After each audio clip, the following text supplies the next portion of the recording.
Welcome to the Hermitcraft recap. My name is Pixelriffs, our writer is LoyXP. Captions on this video were provided by Liara, and if you hear the sound of industrial chugging in the distance, for once that's not a Redstone contraption. That's Azuma Void's self-titled album under his musical pseudonym Soulside Eclipse.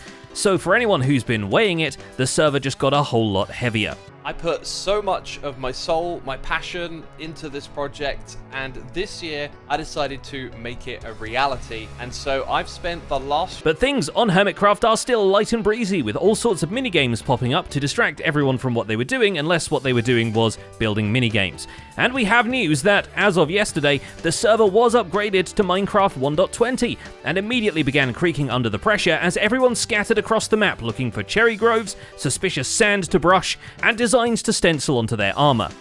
But here at the recap, we are creatures of the past. We only watch videos up to and including Friday, so let's take a look at all the events and mishaps that occurred on the Hermitcraft server this week. Starting with Impulse SV, who now has an i9 on his Industrial District motherboard, although he might need to look into the overheating problem, the fire that's overheating the excess bamboo from his farm.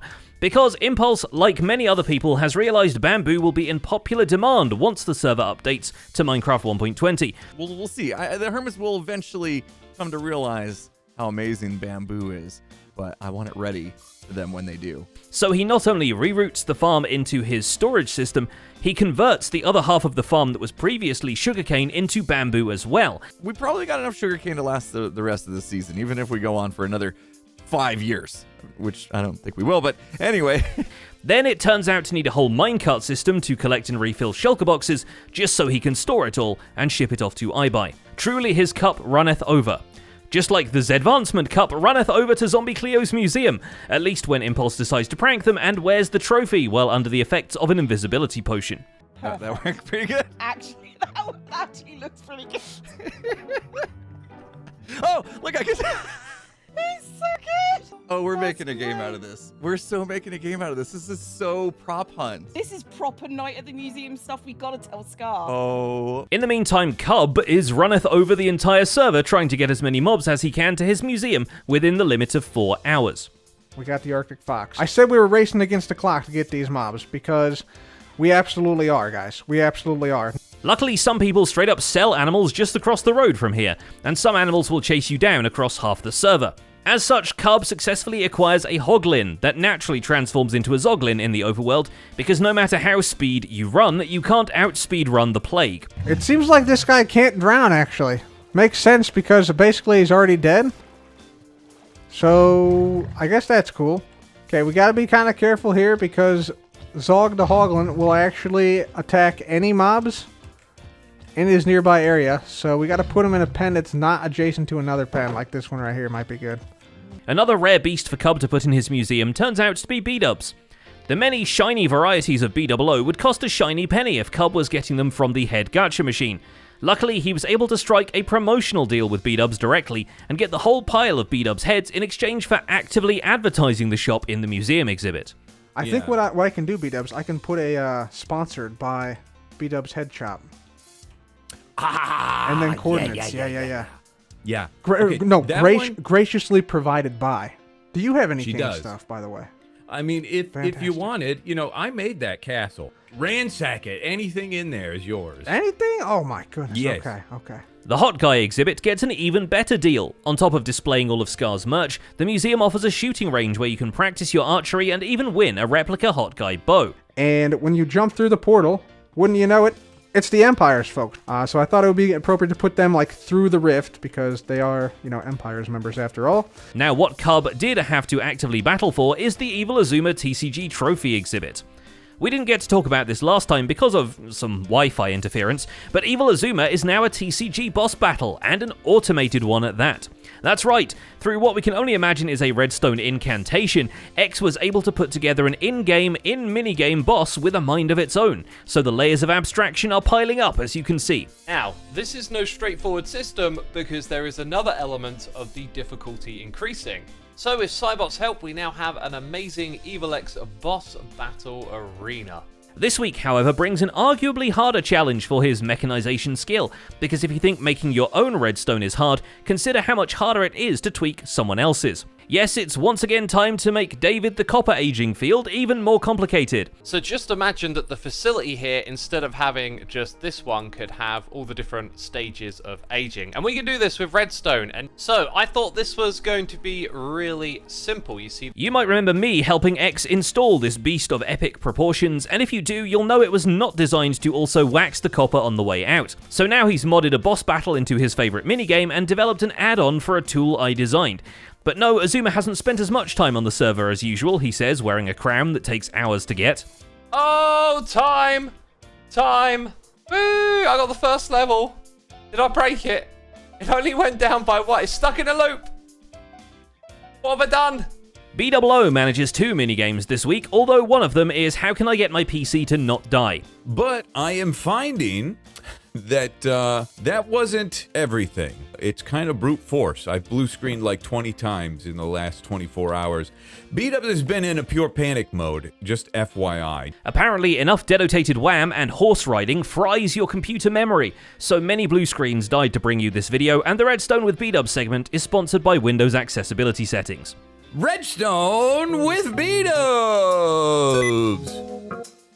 Sticky keys. Sticky keys came on and ruined my Redstone with Beat-Ups moment. Despite this, he still gets to create the other minigame, thanks to the cooperation of a snow golem which immediately tries to escape. Blast! Well, he's gonna coat the floor down here, and this isn't getting me snowballs because I have a silk touch pick.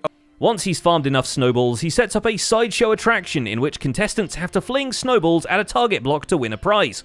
Unfortunately for everyone involved, the prize is a horse that dangles in front of the target, so you'll only get to ride away once you've pelted the poor creature with snow. All I gotta do is shoot your horses, right? That's easy. from what I've seen. No, stop. It was me the whole time.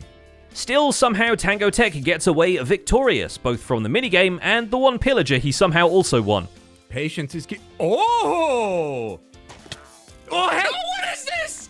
What? He shot my armor stand, this stupid idiot! The carnival game was a nice distraction from working on the decked out dungeons. It helps that Grian showed up now with an offer to build the secret laboratory level decorations, and Tango can focus on the redstone, of which there is plenty. Right. The guy who was into all the science in the laboratory was into making golems as pets and stuff like that kind of thing. Okay, yeah, I can do that. Even the door from level 3 to level 4 could not be a regular piston tape. For extra oomph and pizzazz, Tango made sure that the way you open the elevator shaft to below the black mines is by dropping a TNT block into it. The game naturally resets it by generating basalt, so no harm, no foul, in before Etho tries to use it to clear out the wardens populating the level. And now, in theory, we should have a blast-proof floor.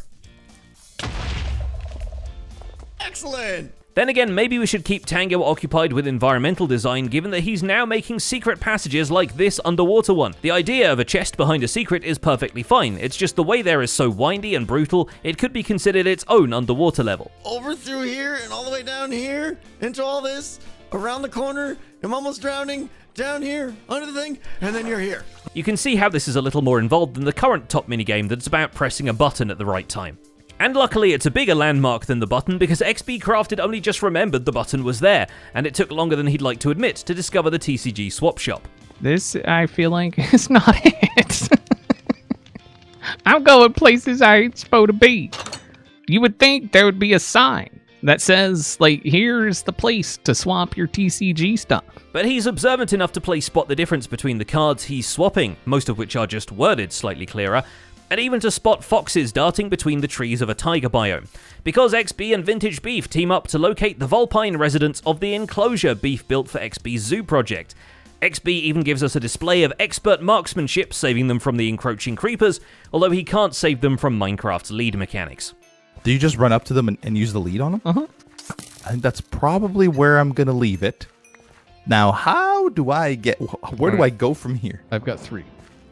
Oh, wow. Okay. Coincidentally, False Symmetry is about ready to put Grian on a leash after he snags a good button press from her, and for nothing. Might as well get Jaffa cakes. No, I think that's Australia. I don't know. Jaffa cake. Yeah, Jaffa cakes. Jaffa cakes. Oh, okay, cool. Yeah, go get some Jaffa cakes. Oh, hi, Gran. I saved the button. Good day. Only I get to be Mumbo's best friend. Yay! Bye. Bye, Gran. So I guess now that Green isn't in my good books, I guess I can add him to my list.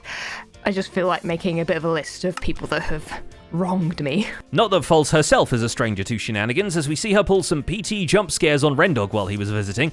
Invisibility potions are really good for pretending to be an armor stand if you know for sure the other guy's playing with particles off. Oh, hi. Oh! That scared the living How you hell doing? out of me, man. Ren and Grian marathon False's Elytra course over and over, which just proves that the tweaks from last week helped, as neither dies of kinetic energy. All the while, False is plotting her revenge as well as the exact layout of the castle innards. Ultimately, she gets to pull the exact same goof on Grian while he's AFK at the button. Just a shame no one got to the Jaffa Cakes this week. I had to kind of give him a taste of his own medicine.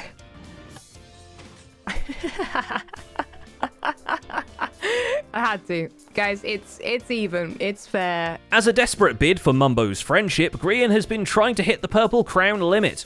Nobody else had it on the server at the time, which means Mumbo is pretty lonely with no friends out there. Well, at least I'm still in the running to being Mumbo's best friend. Well, for his part, he could help by not threatening to burn his neighbor's copper over the continuous target block prank exchange. No!